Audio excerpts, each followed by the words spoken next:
Mari kita bayangkan sebuah kenyataan pahit. Nyawa warga negara Indonesia di luar negeri dianggap lebih murah dari sebungkus rokok. Mereka dipukuli di proyek, ditembak di tengah laut, dijebak dalam kamp penipuan digital. Dan yang lebih parah, ini bukan kejadian langka. Ini terjadi berulang-ulang dan kita diam. Ini bukan sekedar berita kriminal. Ini tamparan keras. Tamparan ke wajah bangsa yang katanya sudah berdaulat, yang katanya melindungi setiap jengkal tanah dan setiap tumpah darah warganya.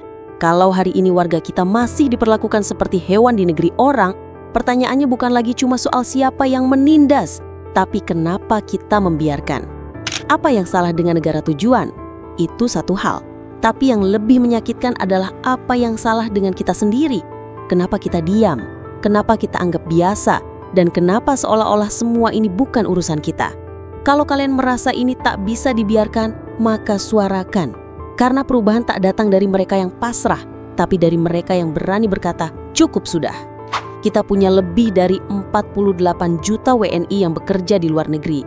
Mereka berangkat dengan janji masa depan, tapi terlalu sering pulang dalam peti. Pertanyaannya sekarang, sampai kapan kita terus jadi bangsa yang hanya ribut setelah viral? Baru bereaksi kalau ada tekanan publik. Ini bukan soal diplomasi, ini soal harga diri sebuah bangsa. Sebelum kita bedah satu persatu, silahkan tulis harapan kalian untuk Indonesia di komentar, dan bagi yang muslim silahkan tulis sholawat dan dukung channel ini dengan cara subscribe.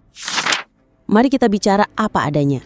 Tahun ini, lagi-lagi WNI jadi korban. Bukan satu, bukan dua, tapi banyak. Dan yang bikin hati makin sesak, semuanya terjadi di negara-negara tetangga yang katanya bersaudara. Tapi entah kenapa, saudara yang ini malah sering bikin luka. Dari Myanmar, Kamboja, hingga Malaysia. Asia Tenggara yang seharusnya jadi kawasan saling jaga, malah jadi tempat di mana WNI kita hidup dalam rasa takut. Contohnya, Arnold Putra ditangkap di Myanmar dan kasusnya belum selesai. Belum reda satu kasus, muncul lagi berita WNI yang ditipu, dijebak, diperbudak, bahkan dijual sebagai pekerja paksa. Ini bukan film, ini bukan drama, ini nyata. Dan sampai hari ini, masih ada yang terjebak, masih ada yang minta tolong, masih ada yang belum tahu kapan mereka bisa pulang. Lalu kita sebagai bangsa, apa cukup hanya diam dan bersedih? Atau justru sekaranglah waktunya kita bicara lebih lantang demi mereka yang suaranya tak terdengar? Sekarang kita geser ke Malaysia, negara tetangga paling dekat, paling sering disebut serumpun. Tapi dalam praktiknya, serumpun di mulut, sepeluru di laut. Awal tahun ini 2 WNI kita ditembak aparat laut Malaysia. Alasannya katanya mereka ilegal kabur lewat jalur laut. Tapi pertanyaannya, apa pantas manusia ditembak mati hanya karena selembar dokumen?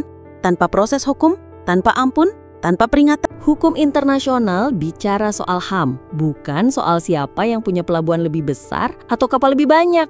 Tapi ironisnya, Malaysia malah bilang, kami hanya menjalankan tugas. Tugas apa? Tugas menembak orang tak bersenjata. Ini bukan film perang, bos. Ini dunia nyata, dan nyawa manusia bukan target latihan. Belum selesai masyarakat mencerna tragedi itu, muncul lagi kabar baru. Kali ini bukan peluru, tapi tinju. Seorang WNI asal Madura dipukuli rame-rame oleh pekerja Bangladesh di Malaysia di lokasi proyek bangunan. Dalam video yang beredar, terlihat jelas si korban tidak melawan. Dia sendirian, kalah jumlah, kalah alat, kalah posisi. Tapi apakah dia kalah harga diri? Tidak, sama sekali tidak. Karena harga diri itu bukan ditentukan oleh jumlah orang, tapi oleh bagaimana kita memperlakukan sesama manusia. Dan ketika saudara kita diperlakukan seperti itu di negeri orang, pertanyaannya bukan lagi soal siapa salah, siapa benar, tapi soal apa yang akan kita lakukan sekarang. Masalahnya, ini bukan cuma soal adu fisik, ini tentang martabat, tentang bagaimana WNI diposisikan di mata hukum negara orang. Tentang bagaimana Indonesia dilihat saat rakyatnya dipukul, ditendang, bahkan dihina tanpa ada yang membela. Akhirnya, Kemenlu turun tangan. KBRI di Kuala Lumpur mulai bergerak. Mereka bilang akan mengawal, melindungi, dan membantu proses hukum. Tapi publik bertanya, kenapa harus nunggu viral dulu baru bertindak? Di tengah keributan ini, muncul suara penting dari akademisi. Profesor Dafri Agus Alim, dosen dari UGM, angkat bicara. Beliau menyebut Indonesia dan Malaysia harus duduk bersama, harus mengevaluasi sistem perlindungan migran secara menyeluruh. Karena yang ditembak itu bukan cuma tubuh, tapi harapan. Yang dipukul itu bukan hanya orang, tapi nama bangsa. Harus ada mekanisme hukum yang adil dan setara. Jangan sampai hukum kita hanya tajam ke bawah, tumpul ke atas. Jangan biarkan pekerja migran diperlakukan seperti mesin kerja tanpa wajah, tanpa hak, tanpa suara. Karena mereka bukan angka, mereka manusia, dan mereka warga negara Indonesia. Tapi ada satu fakta menarik yang jarang disorot media. Jumlah warga Bangladesh di Malaysia hampir 900.000 orang, terbesar dibandingkan negara manapun. Dan di situ letak kuncinya. Mereka berani karena mereka merasa kuat. Mereka merasa dilindungi. Pertanyaannya sekarang, di mana kekuatan kita? Di mana perlindungan negara untuk WNI yang kerja keras di luar negeri? Yang lebih menyakitkan, saat insiden pengeroyokan itu terjadi, bukannya dibela, korban justru disalahkan. Katanya dia berisik, katanya bikin gaduh. Tapi ayo jujur sama diri sendiri. Kalau yang dipukuli itu warga Malaysia di Indonesia, apa dunia akan diam? Apa kita akan dibiarkan duduk tenang? Ini waktunya Presiden Prabowo bersuara tegas. Ini waktunya Indonesia berdiri dan berkata, kami bukan negara kecil yang bisa diinjak-injak. Kami punya rakyat yang harus dihargai, punya warga yang wajib dilindungi. Bukan cuma saat kampanye, bukan hanya saat viral, tapi setiap hari, setiap waktu. Karena satu hal yang harus diingat, negara ini besar, negara ini kuat, dan rakyatnya layak untuk dibela. Tapi kekuatan itu bukan cuma soal militer. Kekuatan sejati ada saat negara membela rakyatnya di luar negeri. Untungnya, masyarakat Madura di Malaysia tidak terpancing. Mereka duduk bersama, bermusyawarah, mereka sepakat biar hukum yang bicara. Mereka memilih jalur damai, tapi tetap bermartabat. Dan itu contoh elegan. Itu bukti Indonesia punya rakyat cerdas, tidak reaktif, tapi tidak pasrah. Pernyataan mereka tegas, kami kawal kasus ini. Kami serahkan kepada penegak hukum, tapi kami tidak lupa. Jadi, mari kita ulangi. WNI bukan kelas 2. Mereka bukan buruh tanpa suara. Mereka bagian dari bangsa ini. Mereka pantas dibela, dihormati, dan dilindungi dimanapun mereka berada. Kalau kita ingin disegani, kita harus tegas. Kalau kita ingin dihargai, kita harus bersatu.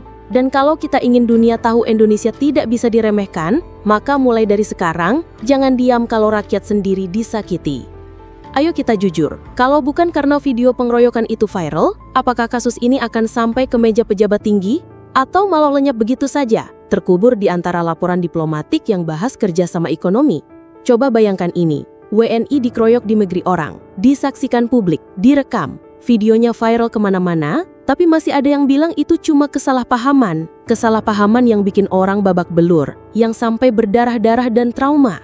Dan ini bukan pertama kali. Kita sudah terlalu sering nonton skenario yang sama.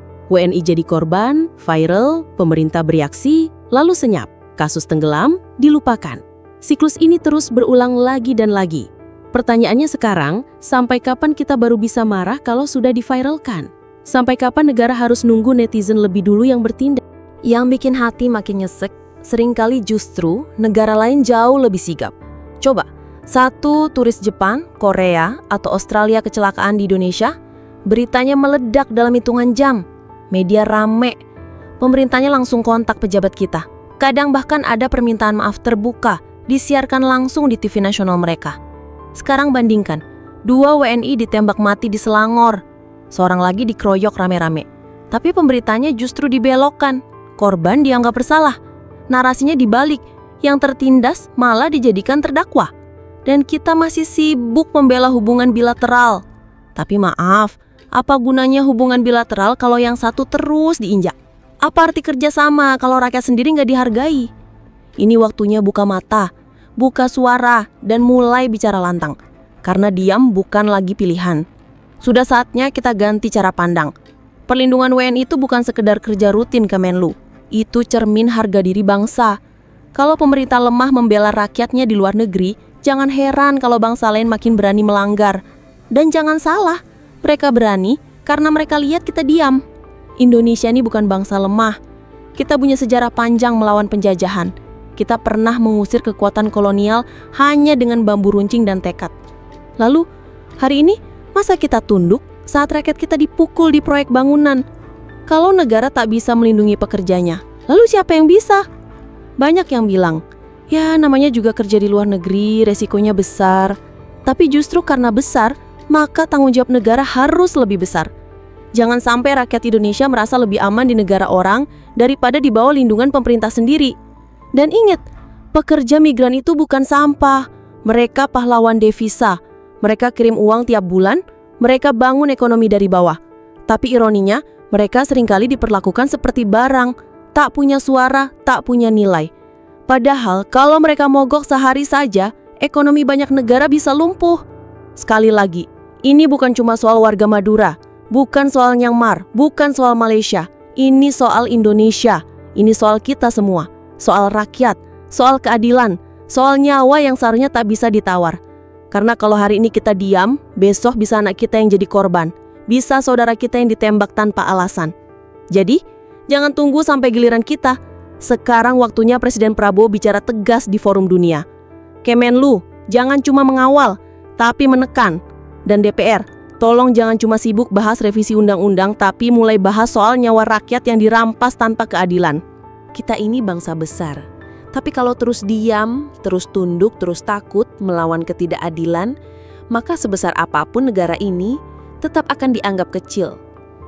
Ingat baik-baik, kita tidak minta dihormati karena kita kaya.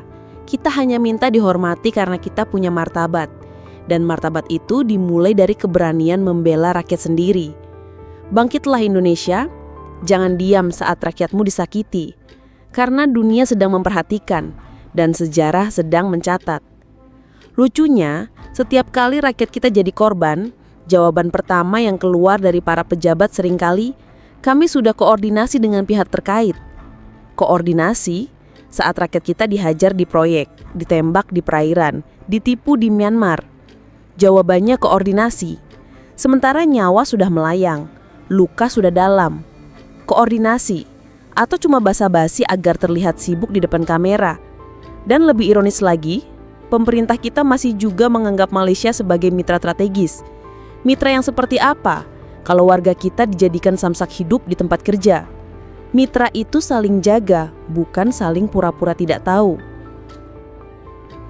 Lihatlah para pekerja migran itu. Mereka bukan orang kaya, mereka bukan orang yang punya relasi politik. Mereka keluar negeri bukan untuk liburan, tapi karena di negeri sendiri belum cukup ruang untuk bertahan. Tapi saat mereka jatuh, siapa yang angkat? Saat mereka dipukuli, siapa yang bela? Jangan-jangan kita hanya peduli saat rakyat kecil ini berguna bagi perekonomian, penghasil devisa miliaran rupiah per tahun. Tapi begitu mereka jadi korban, kita bungkam. Di mana suara negara? Di mana suara keadilan? Sekarang kita punya presiden baru, Pak Prabowo Subianto.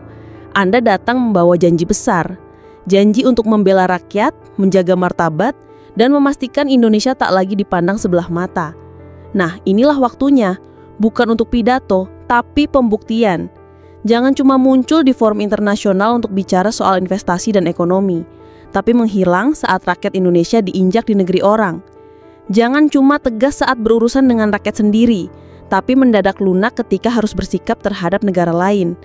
Dan jangan cuma garang saat kampanye, tapi bungkam ketika rakyat minta perlindungan. Mau sampai kapan kita dianggap bangsa kelas 2 di luar negeri? Sampai kapan TKI kita dicap buruh murah yang mudah disalahkan? Apa kita lupa sejarah bangsa ini? Kita pernah bikin dunia tunduk, bukan karena kekuatan senjata, tapi karena nyali dan akal diplomasi. Ingat Bung Karno di sidang PBB. Ia berdiri lantang menantang dunia dan tetap berdiri dengan kepala tegak. Sekarang dunia menunggu. Apakah Indonesia masih punya taring? Apakah Indonesia masih punya nyawa? Atau kita cuma bangsa yang sibuk membangun pencitraan, tapi takut membela martabat sendiri? Wahai elit negeri ini, bangunlah, bela rakyatmu, bukan hanya kekuasaanmu. Jika kalian tak bisa berbuat apa-apa saat rakyat ditindas, untuk apa kalian duduk di kursi kekuasaan? Jangan hanya bikin siaran pers, jangan hanya ikut seminar HAM, jangan hanya bagi-bagi bantuan formalitas.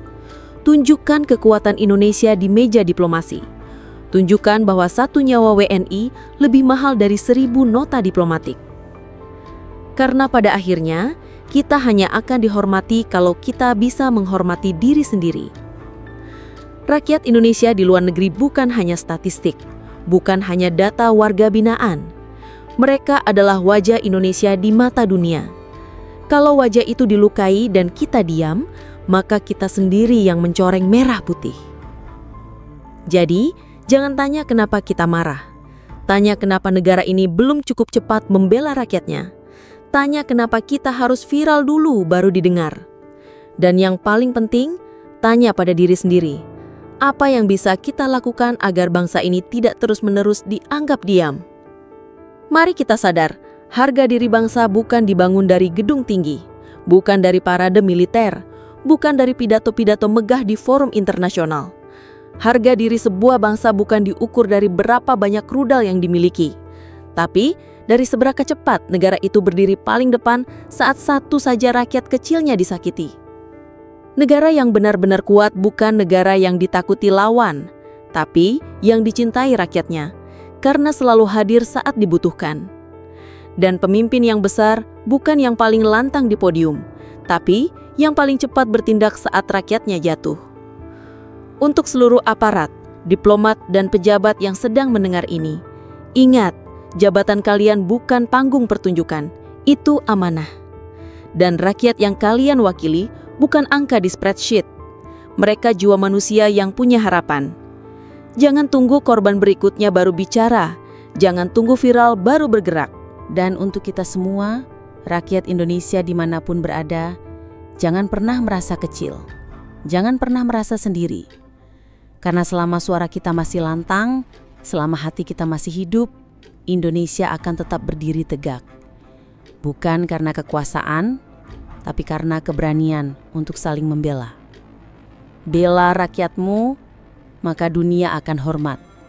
Tapi biarkan rakyatmu dipukul dalam diam, maka sejarah akan mencatat kita pernah punya negara, tapi gagal jadi pelindungnya.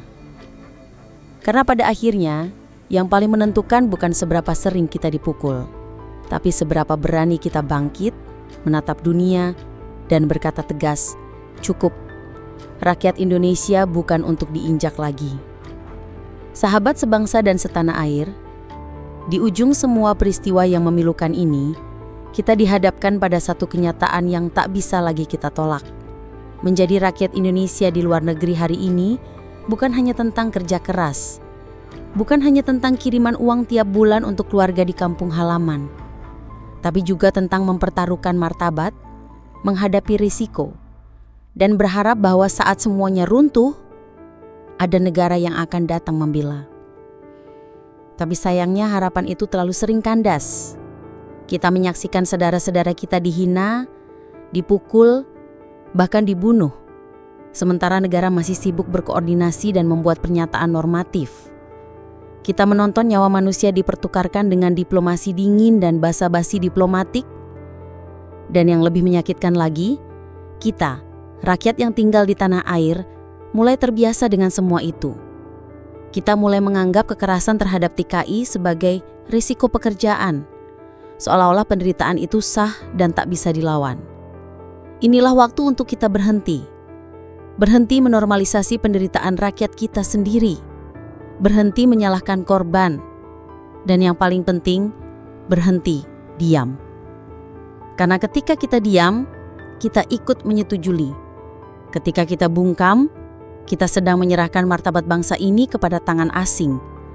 Dan ketika kita tidak bicara, maka mereka yang menyiksa akan merasa aman, akan merasa bebas, akan merasa seolah tidak ada yang peduli. Padahal, setiap nyawa WNI di luar negeri adalah simbol dari harga diri bangsa. Mereka bukan angka statistik dalam laporan tahunan Kemenlu. Mereka bukan sekedar sumber devisa. Mereka adalah duta bangsa dalam bentuk yang paling nyata. Mereka adalah wajah Indonesia di negeri orang. Dan jika wajah itu dipukul, dibunuh, atau dituduh tanpa pembelaan, maka sesungguhnya yang dipermalukan adalah kita semua. Ya, kita semua. Yang mengaku cinta tanah air, yang bangga dengan merah putih, tapi kadang terlalu pelit untuk bersuara saat saudara kita dihancurkan di negeri orang. Kini kita punya pemimpin baru, Presiden Prabowo Subianto. Rakyat menaruh harapan padanya. Harapan bahwa Indonesia akan lebih berani, lebih tegas, lebih lantang dalam membela rakyatnya di forum internasional. Tapi harapan itu tak akan berarti apa-apa jika tidak diikuti dengan tindakan nyata. Ini bukan waktunya untuk sekedar diplomasi meja bundar atau basa-basi protokoler. Ini waktunya untuk bertindak, untuk memukul balik dengan martabat, bukan dengan senjata, tapi dengan keberanian membela nyawa sendiri. Bangsa ini telah melewati masa-masa gelap. Kita pernah dijajah, dilecehkan, ditindas. Tapi kita bangkit, kita berdiri, kita melawan. Maka hari ini ketika rakyat kita kembali diinjak, kita harus bangkit lagi. Bukan untuk perang, tapi untuk menyatakan Indonesia tidak diam. Karena jika kita terus membiarkan rakyat kita menjadi korban dan hanya bereaksi saat viral, maka kita sedang mengundang kekerasan berikutnya. Kita sedang memberi pesan kepada dunia bahwa menyakiti rakyat Indonesia tidak akan berakibat apa-apa. Dan saat itu terjadi, bukan hanya pekerja migran yang beresiko. Anak kita, saudara kita, siapapun yang membawa paspor Indonesia ke luar negeri akan menghadapi dunia yang memandang rendah karena negara mereka dianggap lemah. Kita tidak boleh membiarkan itu terjadi. Inilah waktunya kita merobek siklus diam dan lupa. Inilah waktunya negara bertindak bukan karena tekanan netizen, tapi karena panggilan hati nurani. Karena satu warga negara yang disakiti tanpa perlindungan adalah kegagalan seluruh sistem. Dan satu negara yang tidak membela rakyatnya adalah negara yang sedang kehilangan jiwanya. Mari kita kembalikan ruh Indonesia. Sebuah bangsa yang berani bukan hanya saat perang, tapi juga saat menegakkan keadilan. Sebuah bangsa yang tidak hanya sibuk membangun infrastruktur, tapi juga membangun keberanian moral. Sebuah bangsa yang tidak hanya kuat di dalam negeri, tapi disegani di luar karena selalu hadir membela rakyatnya. Dan kepada seluruh pejabat, diplomat, dan elit politik, dengarlah suara rakyat ini. Kami tidak minta negara menjadi sempurna. Kami hanya minta satu hal. Jadilah pelindung bagi mereka yang tak punya pelindung. Karena ketika seorang TKI dipukul di proyek, atau ditembak di laut, atau dijebak di penjara digital, dan negara tak hadir, maka itu bukan hanya pengkhianatan terhadap warga, tapi terhadap semangat kemerdekaan itu sendiri. Negara ini berdiri bukan karena diplomasi yang manis, tapi karena tekad rakyat yang berani. Maka jangan hianati mereka yang hari ini menunggu pertolongan. Jangan biarkan kita dikenang sebagai bangsa yang gagal menjaga anak-anaknya di tanah asing. Inilah waktunya kita bersatu, bukan untuk membenci negara lain, tapi untuk mencintai bangsa sendiri dengan lebih serius. Mari kita jaga, kita bela, kita lindungi saudara kita yang bekerja di luar negeri. Bukan karena mereka lemah, tapi karena mereka adalah pahlawan yang pantas mendapatkan perlindungan terkuat dari negara. Dan ingatlah, sebuah bangsa tidak akan dihormati oleh dunia jika tidak bisa menghormati rakyatnya sendiri. Maka mulai hari ini, mari kita nyatakan bersama, rakyat Indonesia bukan untuk diinjak, rakyat Indonesia bukan untuk diam. Karena ketika satu nyawa WNI dilukai, seluruh Indonesia harus merasa terpukul.